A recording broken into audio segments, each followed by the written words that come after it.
My name is Jamie Huber. I'm the veterinary hospital manager at the Louisville Zoo, but I oversee our black-throated ferret conservation center. Hello, I'm John Rossi.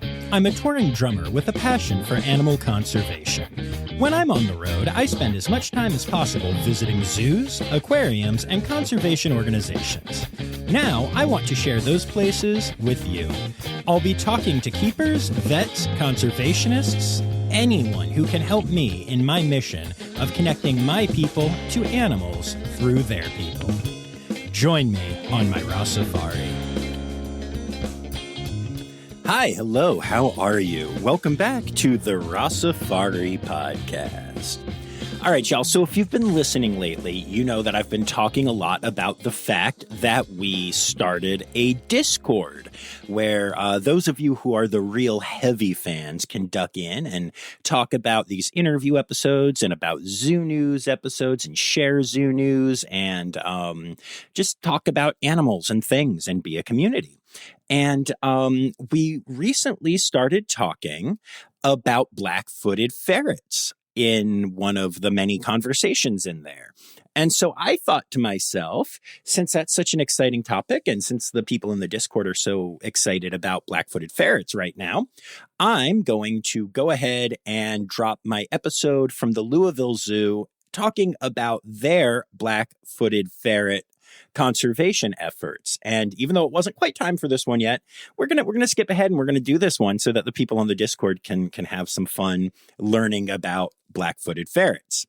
And the really cool news is that right when I made that decision, the next day or so, the Louisville Zoo announced that they have welcomed 53 black-footed ferret kits this year so far, and that is just absolutely incredible. The kits are going to be released into their, native habitat for reintroduction and restoration of populations and all those things. So that is a really, really exciting deal. And they also have a webcam where you can watch the black-footed ferrets. And what you're going to hear in this episode is that we actually did the interview in the Black-Footed Ferret Conservation Center. And at one point, a black-footed ferret pops its little head up and I lose my mind, as you would imagine. So I'm incredibly excited to share this story with y'all. This is one of those episodes where one of the big things that you could do to help is share it with other people, because this is a story that simply needs to be shared. So we'll get to that in a minute, but before we do, real quick, don't forget a couple of things. Make sure that you're following along so you don't miss any episodes. Make sure that you are following on the socials at Rossifari or at Rossifari Pod on the TikTok machine. And again, check out the Discord. And if you'd like to support the podcast, patreon.com/Rossifari is the way to do that. So with all of that said, here is my interview with Jamie Huber of the Louisville Zoo.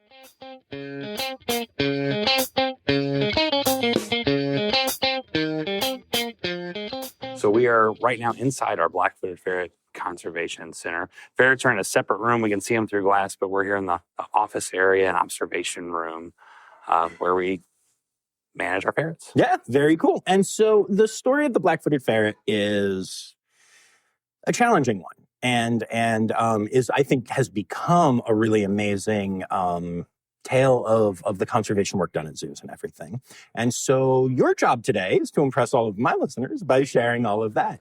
So can you start off with just an overview of why we need to propagate black-footed ferrets? Sure. Well, I will say just thank you for the opportunity to share this story. I love sharing this story. I think it's an important thing to talk about. And as you said, it is a perfect example of why zoos are important and how zoos can work together to save species from extinction, which is what it's all about. Mm-hmm. Sorry, what was your original question? Who knows? No, okay. just what, what's the story? Why is it? Why do we need to save black-footed ferrets? Well, the story starts out like so many other animal conservation stories where this species lived in a perfectly balanced ecosystem for centuries until we humans kind of messed things up. Good job, guys. First of all, we have to make the distinction about what is a black-footed ferret, because a lot of people don't know what a black-footed ferret is. Great. Black-footed ferrets are different from our domestic ferrets, the things that people keep as pets. Black-footed ferrets are an entirely separate species, and they're native to North America. Our pet ferrets, they're native to Europe. They were domesticated centuries ago. But black-footed ferrets living on the American prairie, if you think of like the shortgrass prairie, you can imagine the range of the buffalo. You'll kind of have an idea of what I'm talking about. Most people are familiar with the Great Plains and that prairie region that stretches all the way from Canada through the middle of the U.S. down to Mexico. Mm-hmm. That's where the black-footed ferret is from. Another reason I think it's important, it's a native species to North America. It's in most of our backyards. We're very close to it. So the black-footed ferret lives in this ecosystem where they hunt and kill prairie dog. If you've ever traveled out in those plain states and you've seen a prairie dog town, the prairie dogs, they live in these burrows underground. They've got all these little holes. It's like little whack-a-mole where you can, kind of see them popping up and down and running across the grassland. The black-footed ferrets rely on that space. They rely on it because they hunt and kill prairie dog. They'll grab the prairie dog, kill it, and then drag it back down into its burrow and eat it while it lives in its burrow. So black-footed ferrets can be kind of jerks, but it's how they live, and it's how they survive. This works. This is mine now. Yes. You're mine and your home is mine. I'm sorry. They actually go into the office the next day and they're like, yeah, I'm taking over for Bob over here. Right. Right. Take the job and everything. But this worked for so long. And what happened was white settlers expanded west. The story of Manifest Destiny, which is a great story for our country, but not so great for the black-footed ferret and many of the other animals that lived in that space. So as settlers headed west, it was mostly the agriculture industry. It still is today. A lot of farms, a lot of ranches that are occupying that space. And with people comes all of our stuff, right? People are messy. People are gross. And so wherever people go, vermin follow. And so mice and rats also kind of started coming into the space too. And rats and mice bring disease that can spread to these other plain species like prairie dog and black-footed ferret. And so we had the introduction of new diseases into this ecosystem. Diseases like sylvatic plague, which is really detrimental to prairie dog and black-footed ferret. So as white settlers expanded west, the disease was introduced into the ecosystem. Prairie dog numbers really started collapsing. Compounding that is that the settlers themselves saw prairie dogs as just pests. There was another vermin to get rid of. And so prairie dog eradication programs started. It's even sponsored by state and territory governments. Oh, fantastic. The states and territories, they would pay these farmers and ranchers to kill prairie dogs, thinking we've got to get rid of this pest so that we can use the land. And so prairie dog numbers in the late 19th and early 20th centuries just started plummeting. And today, compared to about 150 years ago, we only have about 2% of the prairie dog habitat that we did back then. So we've lost 98% of it. Wow. Now, prairie dogs, they were able to take the hit. They had large enough numbers that as a species, they did okay. Large enough numbers, very prolific. Even though the population's fragmented, they're stable. Higher up the food chain, though, issues started emerging, especially in the black-footed ferret, who relied so much on prairie dogs. So through the early 20th century, the black-footed ferret was a little bit, it was seen less and less. Fewer and fewer numbers were seen. People knew that they existed, and they're already kind of elusive. They live underground. They sleep 20 hours out of the day. You're not going to see them on a good day, but on a bad day, or in bad times as this was, people were seeing fewer and fewer. So by the 1950s, people kind of knew that they were in trouble. By the 1960s, people thought that they were, practically extinct, if not extinct in the wild at that point. The last black-footed ferret in captivity died in 1979. And at that point, the scientific community thought that they were extinct. Wow. Everyone kind of sighed and knew that they were gone in their minds. However, fast forward to the wonderful conservation moment that happened on September 26th, 1981. And this is where the story takes a positive turn. I like that we know the date. That's really kind of smile. Oh, I have it in my head. I celebrate it every year. Black-footed ferret day, September 26th. So the way that the story goes, obviously I wasn't there, but I love this story. The way the story goes is there was a rancher in a town called Meeteetse, Wyoming, up in the very northwest corner of Wyoming, near Yellowstone National Park, just to kind of give you the geography. His name was John Hogg. And John is sitting on his front porch one day, and his dog Shep comes sauntering up with something hanging out of his mouth. And John gets it from the dog and thinks, well, it's some carcass. The dog drugged something in. Worthless. He throws it off his porch into the brush. And at that point, his wife comes out, and his wife said, John, what was that? John said, I don't know. Well, his wife goes and picks it up and looks at it. So this looks pretty cool. We don't know what this is. And like any good rancher in Wyoming, they said, well, the taxidermist in town will know what it is. So the Hogs take this carcass to the taxidermist in town and said, this looks cool. We want to know what it is, and can you stuff it for us? And it was that taxidermist in Meeteetse, Wyoming, who recognized it and said, oh my gosh, you've got a black-footed ferret here. These things are supposed to be extinct. So things started happening really fast, as you can imagine. Wyoming Game and Fish came in and started surveying the land around the hog ranch. And they estimated it about 120 black-footed ferrets living on and just outside their ranch. So the biologists monitored this site for several years. And what they realized is that the numbers were slowly diminishing. 1984, 1985, those numbers started collapsing, I would say. And there was this huge debate on how to save the species. And if you talk to the folks who were there, they'll tell you it got quite contentious, angry. Do we manage the population where it is in the wild, or do we bring them into captivity and try to manage them in a zoo, in a managed care setting, to save the species? And they went back and forth, like I said, very, very contentious. But ultimately, it was decided that the best chance for this species survival was to bring them into managed care and bring them into a contained facility. And so they started trapping black-footed ferrets. So over the next several years, they started trapping the black-footed ferrets that they could. And they were able to bring in 18 ferrets from the wild. Out of those 18 ferrets, only 7 genetically distinct individuals produced offspring before dying. So we have 7 founders of this population. And the pedigrees are all, very much known. Even though it's a very shallow gene pool, it's all about the genetic management, which is what we do in zoos and what we do in managed care. So U.S. Fish and Wildlife Service got involved shortly after that. U.S. Fish and Wildlife Service manages the National Recovery Plan, but they very quickly started looking for partners because you don't want all your eggs in one basket, right? There's so many things that could happen. You could have a disease outbreak inside of a building. You could have a wildfire, anything like that. So the Louisville Zoo, where we are right now, got involved in 1991. And now there's other program partners, including the Smithsonian Zoo, Phoenix Zoo, Cheyenne Mountain Zoo, and of course the Louisville Zoo here. And so we manage these captive populations here, and it's all about breeding. It's all about genetics. It's all about figuring out who's going to produce the most genetically valuable offspring, right?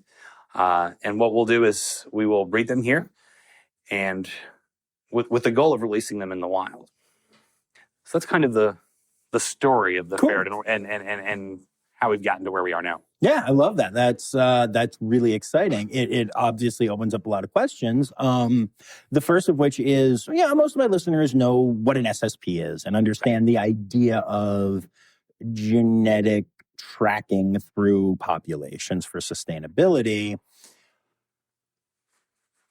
How different is it when it's for release? How important is it that you have, as much genetic diversity as possible? And B, how do you do that with 7 founders? It's very tricky. And I'll tell you, we learned a lot of lessons early on. So this was before my time in the program, but early on, with those first few ferrets came in, it was a lot of trial and error. No one knew exactly how they bred, when they bred, exactly how the diet was formulated, what was the complete natural history of this species. It was all still being learned. There are stories of that first generation of keepers who took care of these guys. They thought they only bred at night. And so they came in with, red light headlamps, and we're in the middle of the night and we're trying to pair animals in the middle of the night. We now know that they will in fact breed any time of day. But there are many stories like that where it was just trying to figure these guys out. In fact, the intricacies of breeding these guys, every species has its own, unique way of pairing and breeding. But these guys have a really interesting reproductive cycle. One of the things that we learned about them is that their reproductive cycle is based on the light cycle. So if your listeners were here and looking into our room, you'd see it's almost like a pool hall where we have these fluorescent lights that are hanging down from the ceiling by chain, so that the lights are sitting right over the cage top. And that's so that we can provide as much light as we can during our simulated daylight hours. And our lights are on a timer to mimic the natural light cycle of the sun. So every couple of weeks, the lights come on and off at a different time. Interesting. And so that tells these guys when it's time to breed. They're annual breeders. It's currently March, so we are coming into our breeding season. The daylight started getting longer in December. And so that started telling their reproductive cycles, it's time to turn on. Their brain started sending those chemical messages, hey, it's time to start reproducing again. So right now we're seeing actual physiological changes in these guys. The male testes will firm up, the female's vulva will swell, and we'll do vaginal cytology to determine, is a female coming into estrus? Is it time to breed? All of this early on took a lot of figuring out by those early zookeepers. They had to figure out, it is the light cycle. We are seeing these changes based on, these changes in the reproductive system based on the time of year. So that was a little bit tricky for them. Managing their genetics, at first, it was, we kind of knew that we needed to manage the genetics, but it was really just about making ferrets. When you have 7, it's like, we just need to breed. So there's there is one of those founders, his name is Scarface, and he was a very good breeder.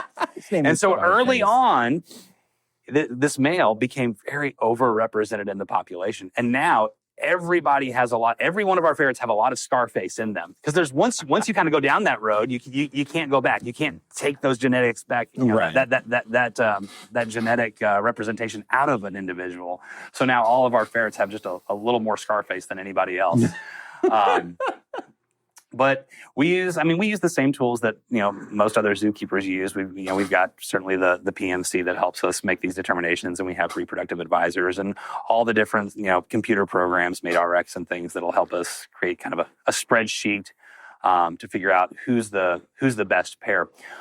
We're a little bit different in that we have so many animals here at our facility. We have 30 of these animals here at the Louisville Zoo. And they're all coming into estrus and breeding season at the same time.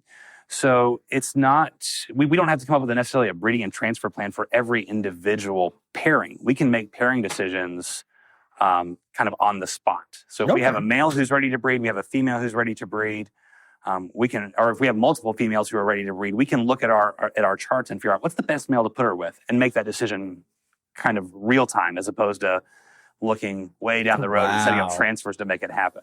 That's actually so that's really cool. That's one luxury that we have. Yeah, that we have so many breeding options here. That's awesome. What is the population split here, like male female? Oh, that's a good question. If I think we're split pretty evenly. I think we got like 14.15 right now. Don't quote me on that, but sure. It's pretty even. It's pretty even split. Cool. And that's so that we have those breeding options. And there's been talk, gosh, should we skew it a little bit more so that we have more females to give us more offspring?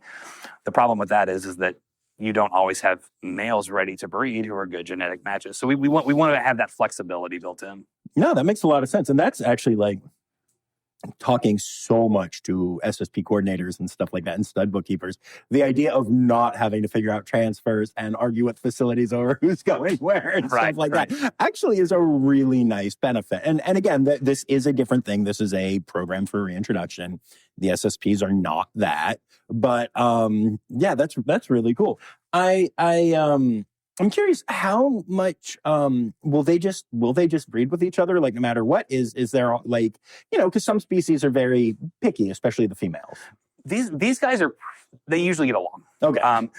every once in a while, maybe 1 out of 50 pairings, it's like, okay, you guys aren't getting along, we're going to separate you. Most of the time they do pretty well. And usually if they're not getting along, it's something we've done wrong. We've got the timing off, right? It's not them, it's us. And so we'll back off and we'll try again later. Or we'll try, sometimes we'll try with a different male, different female. We'll change our pairing. Again, we have that flexibility, and maybe it's a better time for them, and it works out.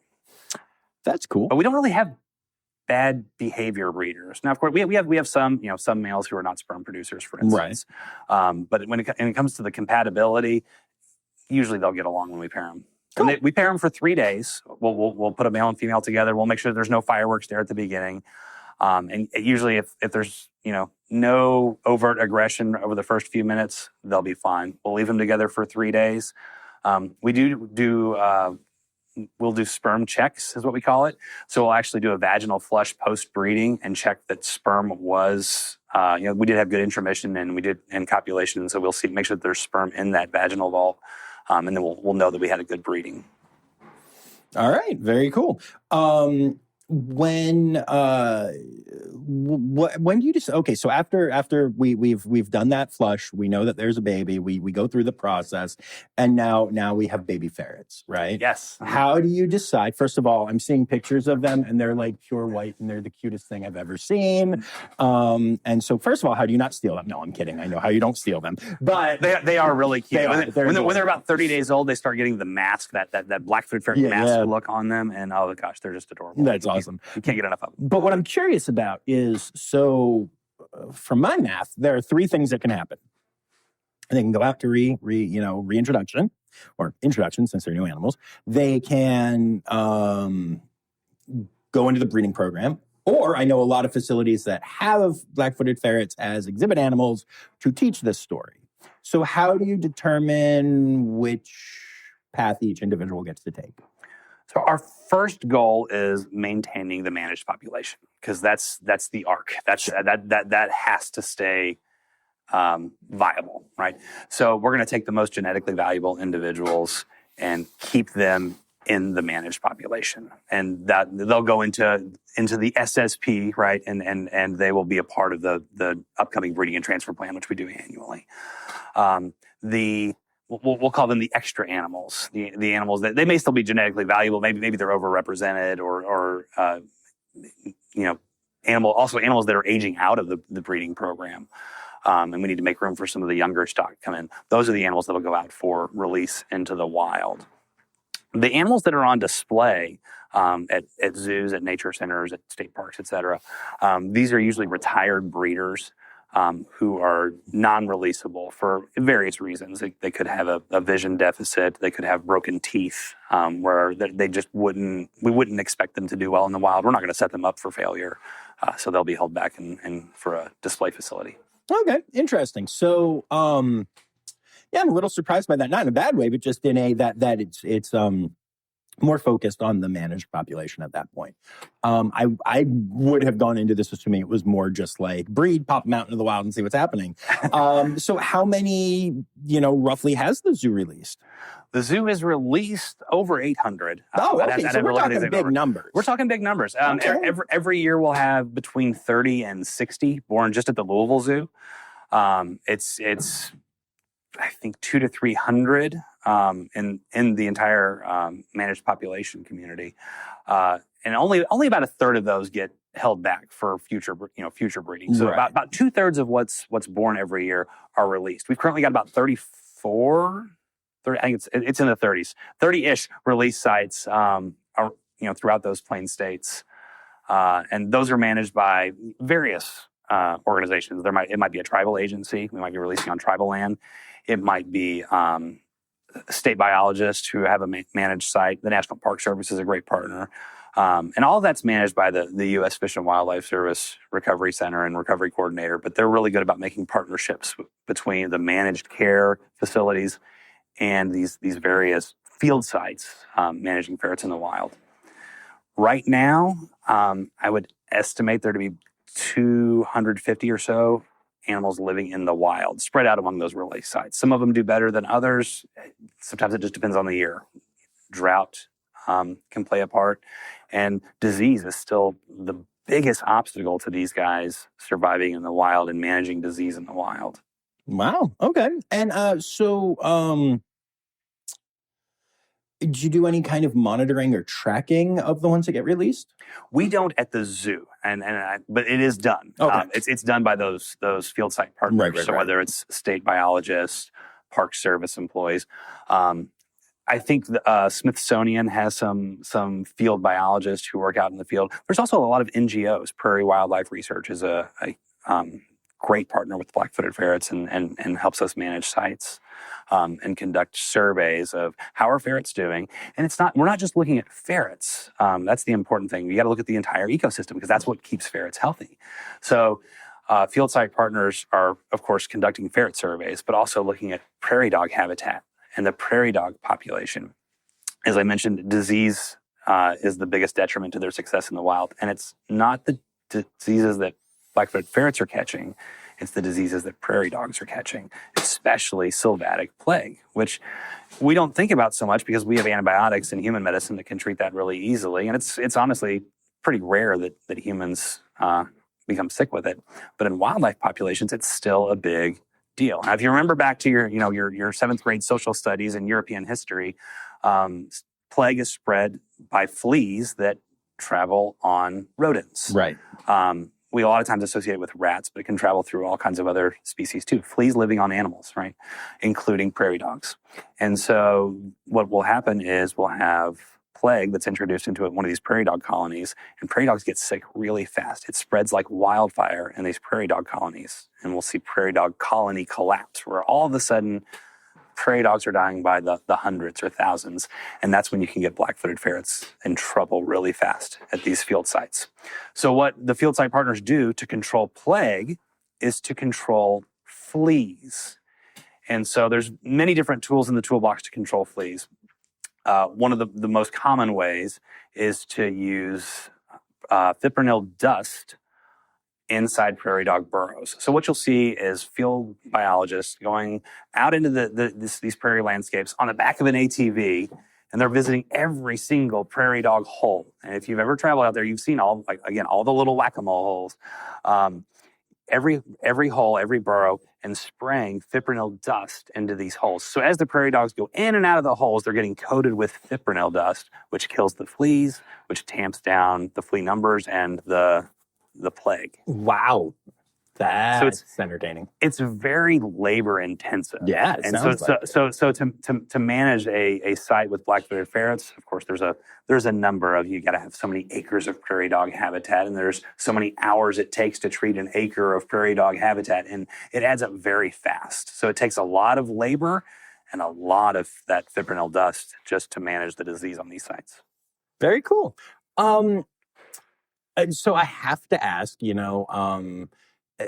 you're mentioning a lot of government entities, and governments change sometimes every 4 years or 6 years or whatever. And so big picture, not, we don't get political on who we like, who we don't like, whatever, but big picture, how much of an impact can that have on the prairie dogs? And have you seen a shifting over your time? It can have a huge impact. As I said, it takes a lot of labor. It takes a lot of supplies to manage these sites and to keep them viable. And when there's government funding available, it can go okay. When that government funding suddenly becomes unavailable, it gets a lot harder if that's what you're relying on. And I think that's where organizations like SAFE can really help because we have fundraising abilities. We have, even just crowdsourcing funds. We have advocacy abilities. We can advocate, to various government organizations.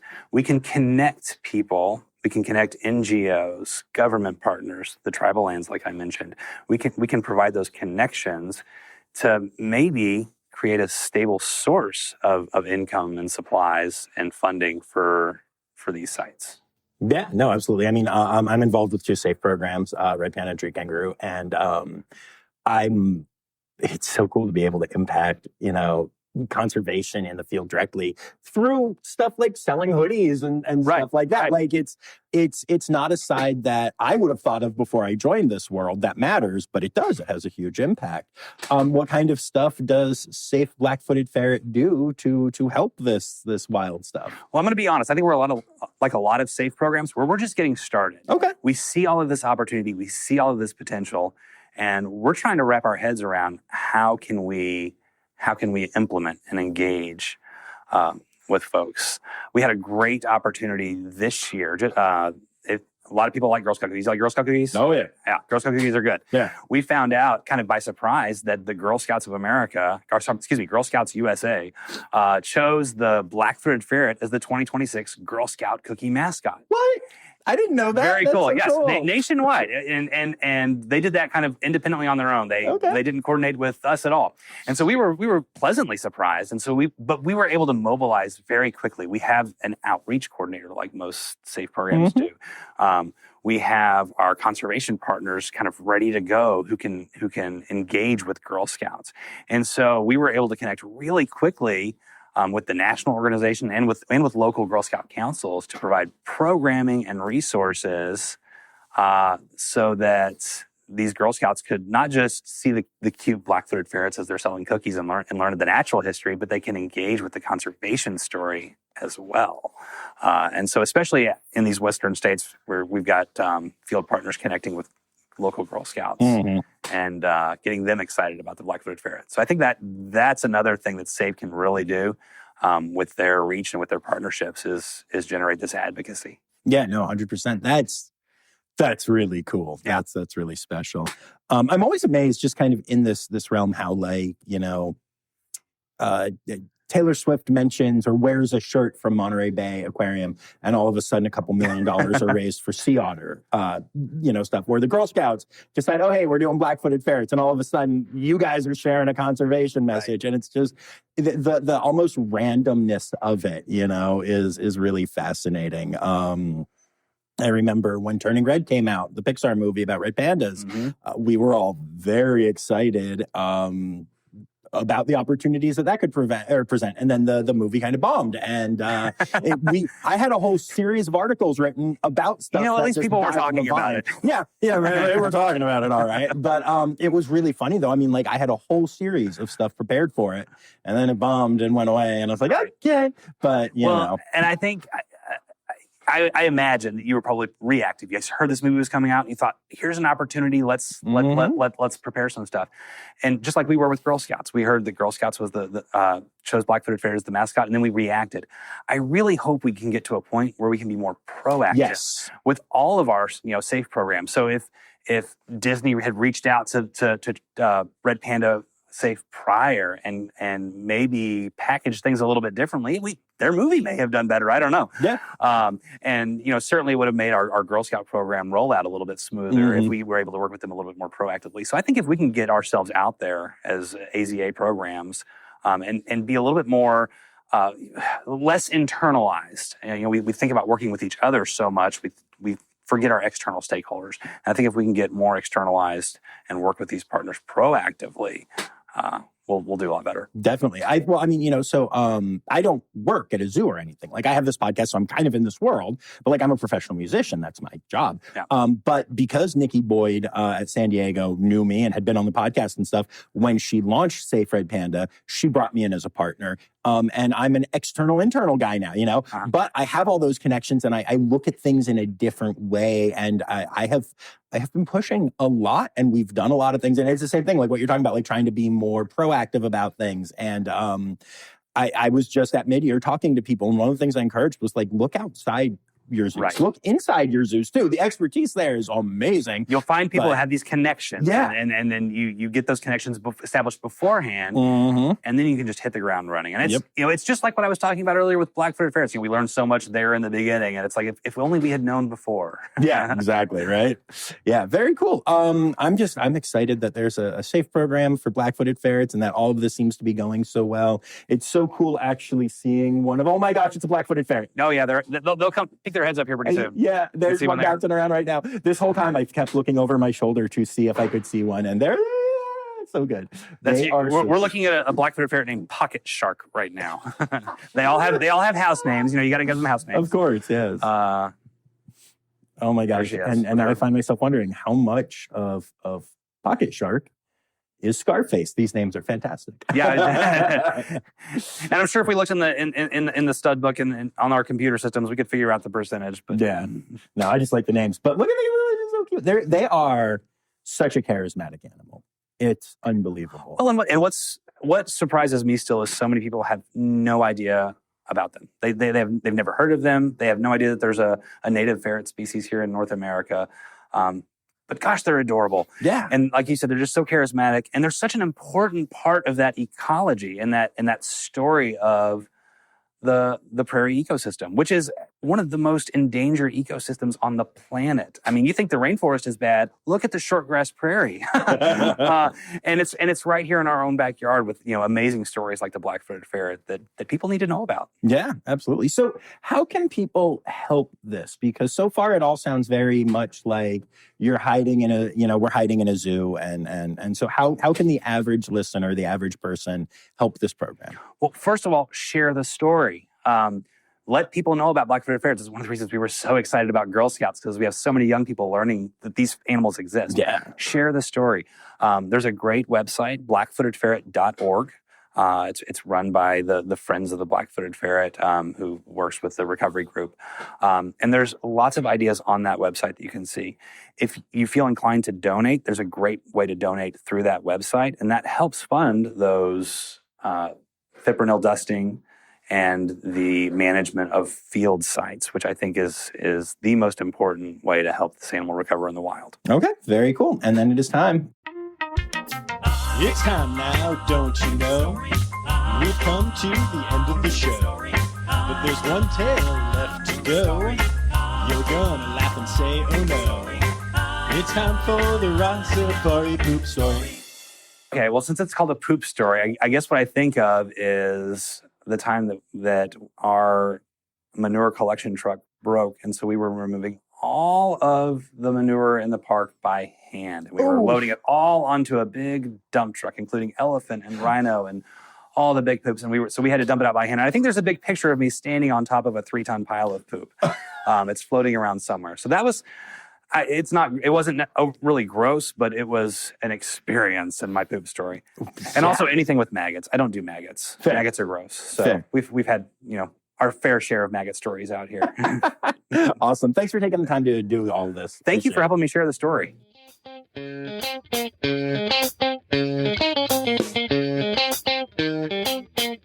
All right, so there you have it, folks. A wonderful look at one of the absolute coolest conservation efforts that I think is happening in AZA facilities right now. I just think the story of the black-footed ferret is so special and exciting and cool, and it was really cool to be.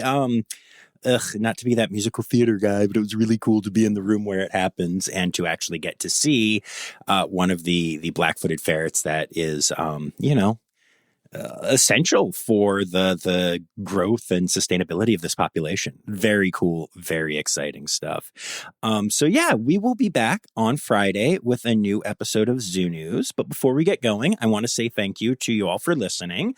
And of course, to all of my patrons, especially my Red Panda level patrons, Dr. Laura Schenk, Dr. Stephen Williamson, Barbara Bennett, Jenny Owens, Melissa Reed, Carrie Kirkpatrick, John Lewis, who is also here for stickers, Kevin Williams, and Cormac McMuffin. Meow.